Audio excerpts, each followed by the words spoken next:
मेष, जो उसका साइन है मेंढा, और इंग्लिश के अंदर इसको रैम बोला जाता है। अब इसका चित्र जो है वो आप भली भांति देखिए। ये मेल है, पुरुष राशि है, और शीर्षोदयी है, से सिर से उदय होती है। मेंढा आप देखते हैं तो सिर से ही अपना वार करता है, जो कुछ भी उसने करना होता है सबसे पहले अपना सिर ही आगे करता है, उसके सींग सबसे पहले आगे जाते हैं, तो इसको हम बोलते हैं ये शीर्षोदयी है। लाल रंग है इसका। लाल रंग के साथ साथ अगर इस राशि को पूरी तरह से आप विवरण देखना चाहें तो मेंढे जैसी शक्ल के दिखने वाला ये ग्रह है, इसके पीछे जो आकृति बनती है, तो हमारी कुछ पर्सनैलिटी मेष राशि के अंदर मेंढे जैसी हो जाती है। मेंढे की वृत्ति देखिए आप, जंगल में चरना पसंद करता है, अकेला रहना पसंद करता है, वायलेंट नहीं होता है, हमेशा शांत अवस्था में रहता है, और शांत अवस्था के साथ साथ वो कभी किसी के ऊपर वार नहीं करता जब तक उसको छेड़ा नहीं जाए। अब जब छेड़ेंगे नहीं उसको तो वो कुछ कहेगा भी नहीं। अकेला जंगल में चरना पसंद करता है, दूसरों को जितना जीवन में देना चाहे उतना देना ही उसकी मनोवृत्ति रहती है, कभी इसकी एवज में कुछ मांगता नहीं। आपने कभी मेंढा देखा है?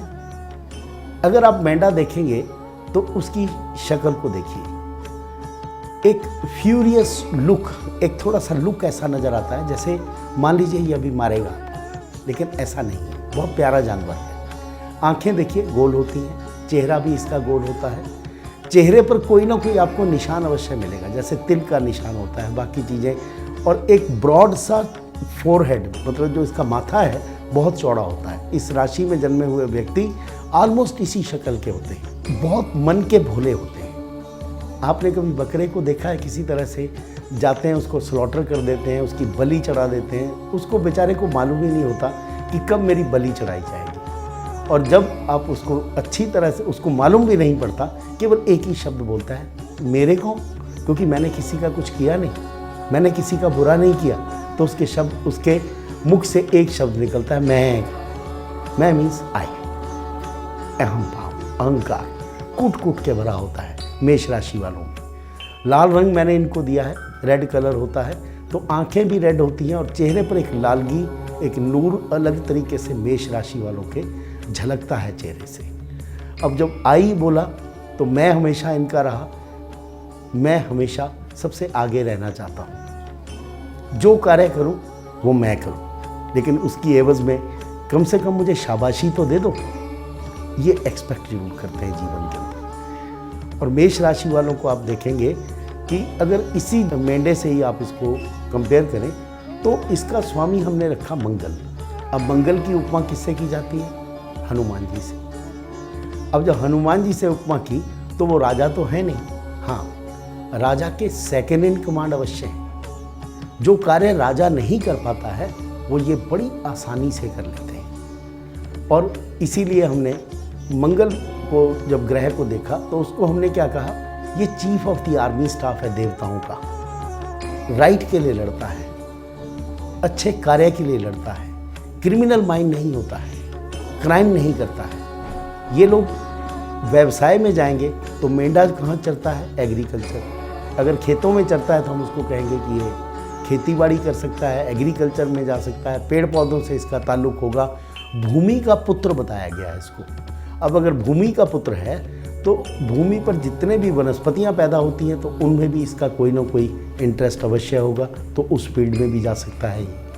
कई बार ये लोग बहुत अच्छे वैज्ञानिक और शोधकर्ता भी बन जाते हैं। जिस समय अच्छे वैज्ञानिक और शोधकर्ता बनते हैं तो कोई नई चीज़ को जन्म भी दे देते हैं। ये डिस्कवरी नहीं करते, किसी खोजी हुई चीज़ को नहीं खोजेंगे, हमेशा पसंद करेंगे कि मैं अपने जीवन में कुछ नया करूं। और नोवेलिटी, नया करना, ये इनके जीवन की मनोवृत्ति रहती है। मेष राशि का स्वामी मंगल होने के कारण इनकी जो डेडिकेशन है, इनका जो अपना भाव रहता है, हमेशा लोगों को देने का रहता है। ये लेना पसंद नहीं करते हैं और ज़िंदगी में सबसे अच्छे गिवर, सबसे अच्छे देने वाले साबित होते हैं। और ये भी बात पक्की है, चाहे ये सेकेंड इन कमांड रहे, लेकिन राजा से ज़्यादा लोग इनको मानते हैं। तो जीवन में नेम और फेम भी मिलता है। जब पूरा नेम फेम जीवन के अंदर मिलेगा तो इनको जीवन के अंदर तसल्ली रहती है। और अगर यदि नहीं मिला तो साइकेट्री के पेशेंट भी हो जाते हैं, डिप्रेशन में बहुत जल्दी आ जाते हैं, क्योंकि मन का भाव भोला है। और भोले भाव वाला व्यक्ति यदि उसको आपने शाबाशी नहीं दी या उसके काम को सराहा नहीं तो वो व्यक्ति एक डिप्रेशन के अंदर चला जाता है। तो साइकेट्री का प्रॉब्लम होना मेष राशि वालों को बहुत ज़्यादा पॉसिबिलिटीज़ रहती हैं। दूसरा, क्योंकि इसका ताल्लुक खून से है, ब्लड से है, लाल रंग है, तो कई बार मेष राशि वालों का ब्लड प्रेशर भी हाई रहता है। ब्लड रिलेटेड कुछ प्रॉब्लम्स भी इन लोगों को हो जाती हैं। अब देखिए, माता से बहुत प्रेम करता है, क्योंकि माता से बिछुड़ गया था बचपन में, ऐसा इनकी पौराणिक कथाओं में बोला गया है। तो पिता से थोड़ा कहीं कहीं बैर विरोध करता है। जहाँ मैं ये कहूँ कि यदि इसको राजा ने कुछ कार्य दिया और ये अपने तरीके से इसको नहीं करने दिया तो ये राजा के भी विरोध में हो जाते हैं। जो ट्रेडिशंस चले आए हैं, जो आपकी मान्यताएं जीवन की चली आई हैं, जिनको सुपरस्टिशन भी बोल देते हैं या फिर मैं कहूँ कि अंधविश्वास की चीज़ें हैं, उसको ये मेष वाले मानने को तैयार नहीं होते। ये अपना कार्य खुद करते हैं और अपना कार्य करने में इनको सक्षम भी होते हैं और इनको सफलता भी मिलती है। मेष राशि वालों का एक और बहुत ही अहम क्वालिटी इनके अंदर क्या होती है कि जब ये बोलते हैं कि मैं या अहम, यदि मैं पुरुष मेष राशि वालों को देखूं तो बहुत ज़्यादा अहम रहता है, लेकिन पारिवारिक जीवन उसी के कारण इनका डिस्टर्ब भी होता है। यदि मैं स्त्रियों की तरफ देखूं तो क्योंकि वो पुरुष जैसे दिखते हैं, उनकी एनर्जी पुरुष जैसी होती है, क्योंकि दिन बली है, रात्र में रात को उनको जो कुछ भी कार्य करना होता है उसके अंदर उनकी एनर्जी बहुत शिथिल हो जाती है। लेकिन इन औरतों के जो हस्बैंड हैं, जो इनके पति हैं, वो बहुत जीवन में खुश रहते हैं, बहुत सुखी रहते हैं। क्यों? इनको काम करने की आदत होती है, 24 घंटे इनको कुछ ना कुछ करने के लिए चाहिए। तो मेष राशि वाले जितने भी स्त्रियां हैं उनका घर परिवार बहुत सुखी रहता है। क्यों?